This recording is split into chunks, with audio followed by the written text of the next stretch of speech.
자, 29번 지문 무슨 내용인지. 29번은 원래 어법으로 출제를 하려고 만든 지문이기 때문에 독해 내용이 좀 어렵게 나와 있어요.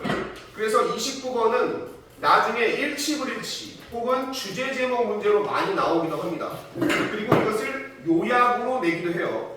그래서 요 29번은 원래 내신 시험에 나오면 상당히 어려운 번호예요. 그래서 이번 6개 지문 중에서는 너희가 29번이 가장 어려운 지문입니다. 29번 잘 볼게요. 근데 한글을 먼저 보자. 단순화된 개념 모역의 유용성과 한계라고 되어 있어요. 자, 그럼 단순화된 개념 모역. 우리는 단순히 simplify. 소재는 단순화야, 단순화. 무엇을? 개념을. 자, 예를 들면 니네가 피타고라스의 정리다 라고 했을 때 a제곱 플러스 b제곱은 c제곱이다 이렇게 단순하게 정리를 했어. 공식이 있다고 쳐보자. 그럼 이런 공식은 단순화된 개념을 딱 삼각형에 정리를 해놨어요. 그럼 얘는 장점이 있고 단점이 있어. 지금 그 얘기를 하자는 거야. 개념을 단순화하면 분명 좋은 점이 있지. 하지만 그 좋은 점 이면에 단점도 있어 라는 게 이 지문이에요. 그럼 무슨 단점이 있는지, 장점은 뭐고 단점이 뭔지 이걸 정리하도록 합시다. 첫 번째 문장. Conceptual model, 개념화된 모델. 개념의 모델은 an explanation, 설명이다. 개념 모델이라는 건 설명이란 얘기야. 이건 이겁니다 라고 할 때 그것에 대한 설명을 우리는 개념 모델이라고 해. 보통 매우 단순화된 것이다. 그래서 우리가 개념을 갖다가 개념이라는 건 딱 압축해 놓은 거란 얘기예요. 뭐 세 변의 합이, 세 각의 합이 180도인 도형, 이렇게 삼각형 이렇게 정리를 했다 쳐보자. 그럼 이게 개념을 단순화해 놓은 겁니다. 정리해 놓은 거예요. 그리고 how something works, 즉 어떤 일이 어떻게 돌아가는지, 작동하는지를 정리한 게 개념 모델이다 라고 한 겁니다. 우리는. 그래서 개념에 대한 정의를 얘기했어요. It doesn't have to. 여기에 don't have to가 나오죠. don't have to는 have to에다가 not을 붙인 건데 의미가 좀 다르죠. have to만 쓰면 해야 한다는 뜻이야. 근데 이거에다 not을 붙이면 하면 안 된다가 아니라 할 필요가 없다. 뭐뭐 할 필요가 없다. 얘는 don't need to와 똑같은 거죠. 뭐뭐 할 필요가 없다. 뭐 할 필요가 없느냐? 투부정사 할 필요가 없다. be complete. 완전할 필요가 없어. 개념이란 건 완전할 필요가 없다. 구구절절히 설명하는 게 아니니까. 또는 뭐 할 필요가 없다? even, 심지어 accurate 할 필요도 없대요. 개념은 정확할 필요도 없다. as long as. 이게 조건이죠. 대신 뭐 하는 한? it is useful. 개념이 우리가 말하는 무슨 정의가 딱 요약한 내용이 너희한테 도움만 된다면 정확하지 않아도 되고 완벽할 필요도 없어. 그러면 개념화된 모델은 특징이 나오는 거죠. 개념이라는 것은 단순화된 거고 유용한 거. 자, 이게 개념이에요. 단순하게 만들어서 유용하게 쓰려고 만든 게 우리는 개념이라고 하는 것이다 라고 했어요. The files, folders, and icons you see. 목적격 관계대명사 대시 생략된 거죠. 너가 보는 파일, 폴더, 그리고 아이콘들은 어떤 거냐면 아직 동사 안 나왔어요. Displayed on a computer screen. 컴퓨터 화면에 띄워있는, 디스플레이 되어 있는 너가 보는 이런 것들은. 그럼 동사가 어디 있어요? 뒤에 있는 help H. 요게 니네 29번 요번에 나왔던 어법 문제였던 거. 주어가 앞에 있는 주어 세 가지니까, 그지?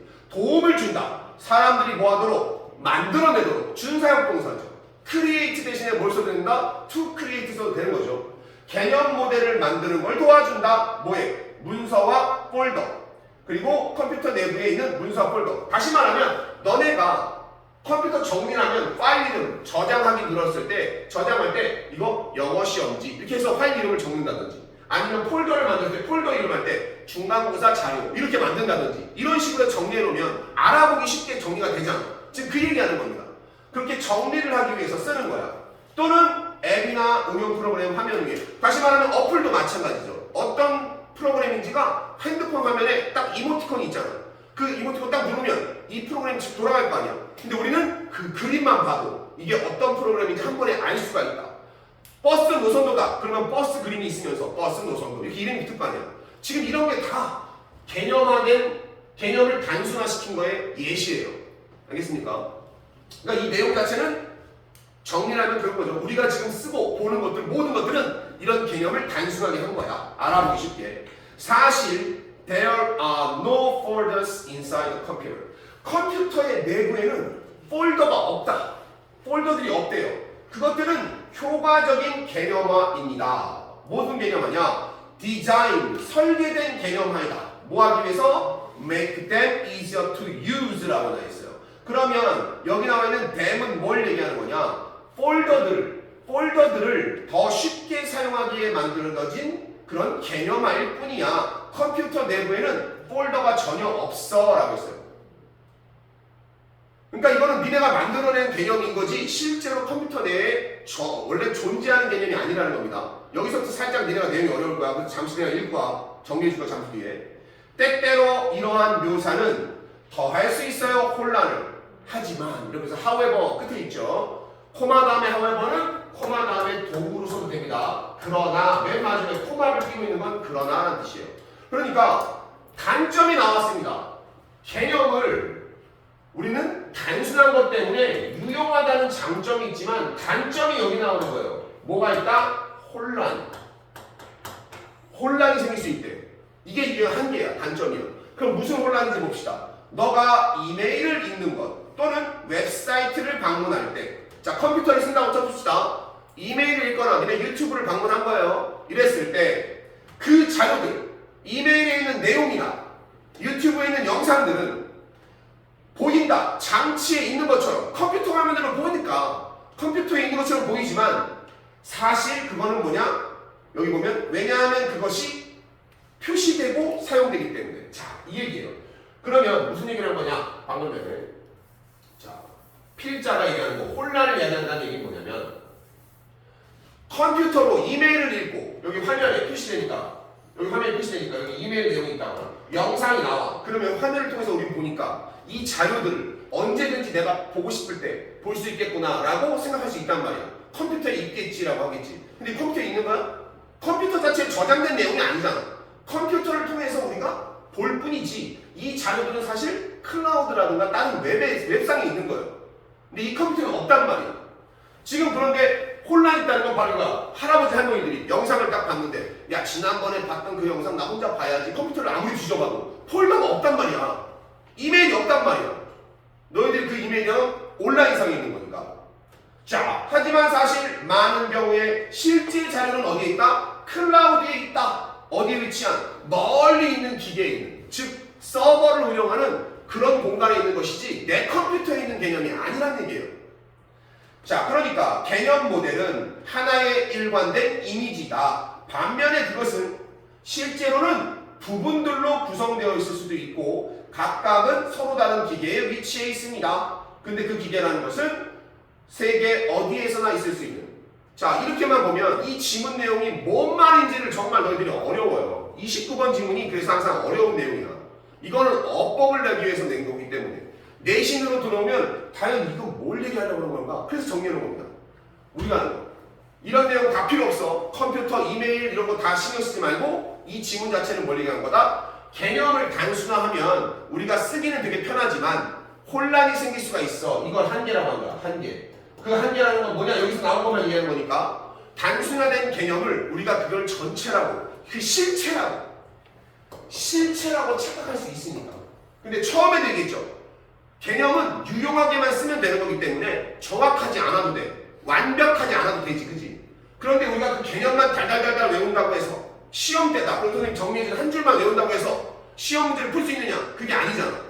그러니까 유용하긴 하죠. 내가 지금 이거야. 봐봐. 이 지문을 단순화된 개념 모형의 유용성과 한계라고 29번을 정리해놨어. 제목을. 그럼 이거는 너희들이 기억하기 상당히 유용하죠. 이 지문은 이런 내용이구나. 하지만 실체는 아니란 말이야. 이 안에 들어가 있는 폴더 나오고 아이콘 얘기 나오고 이런 내용은 지문은 다 모르잖아. 그게 한계라는 얘기입니다. 그대로 믿으면 안 된다는 얘기예요. 그럼 서머리를 한번 볼게요. 서머리 보자. 개념적 모형은 유용한 단순하다. 이건 장점이에요. 그것이 표현하는 실체 본질을 숨겨서, 실체 본질이라는 건 실체가 없잖아. 단순화를 시켰기 때문에 외우기 쉽게 정리했을 뿐 이 내용 자체는 너희들이 직접 해석을 해야 되는 단점이 있잖아. 그렇기 때문에 혼란을 야기할 수도 있다. 그럼 너희가 이 지문을 기억할 때는 그것만 기억해 주세요. 아, 장점과 단점이 있네 라고만 한 거야. 한 개, 두 가지. 이걸 갖다가 우리가 일반적으로 한 단어로 표현합니다. 사회적 용어로. 양날의 검이라고 해요. 양날의 검. 양날의 검. 이게 장점과 단점이 있으면 앞뒷면, 동전의 앞뒷면처럼 이거를 갖다 우리가 더블 에지. 에지는 모서리거든요. 더블 에지드 소드. 요게 영어 단어로 표현 나오는 건데 만약에 이런 단어가 나온다. 보기에. 그럼 이거를 표현한 문장, 단어야. 양날의 검이라는 건 뭐냐면 칼은 원래 우리가 목표로 하는 바를 자르기 위해서 쓰는 겁니다. 날이 한쪽으로 나 있죠. 부엌칼처럼. 근데 양날의 검, 그걸 도라고 하거든. 과도처럼 도라고 해. 근데 검은 날이 양쪽에 나 있어. 그게 뭐냐? 잘 쓰면, 유용하게 쓰면 내가 목표로 하는 바를 자를 수 있지만 반대로 잘못 휘두르면 뭐요? 나에게도 상처를 입힐 수 있다는 얘기야. 그래서 대부분 우리가 이렇게 어떤 개념에 대해서 여기 나온 것처럼 어떤 자료에 장점과 단점을 같이 가지고 있는 거 이런 거 얘기할 때 우리가 더블 에지드 소드라는 표현도 많이 쓰고 있다라는 겁니다. 알겠습니까? 그래서 29번 질문은 너희들이 나중에 학습할 때 맨 마지막에 정리가 된다고 생각해야 됩니다. 내신 시험으로 나오면 이 29번이 항상 어려운 얘기예요. 그래서 최소화 간략하게 정리하면 개념을 단순화하면 알기 쉽게 파악하기 쉽다는 장점은 있지만 그 실체가 존재하는 게 아니니까 실체 전체를 우리가 안다는 착각에 빠질 수 있어. 그거를 혼란이라고 한다. 알겠습니까? 이렇게 정리하면 되겠습니다. 자, 3분 끊어서 갈게요. 하나 끝났고.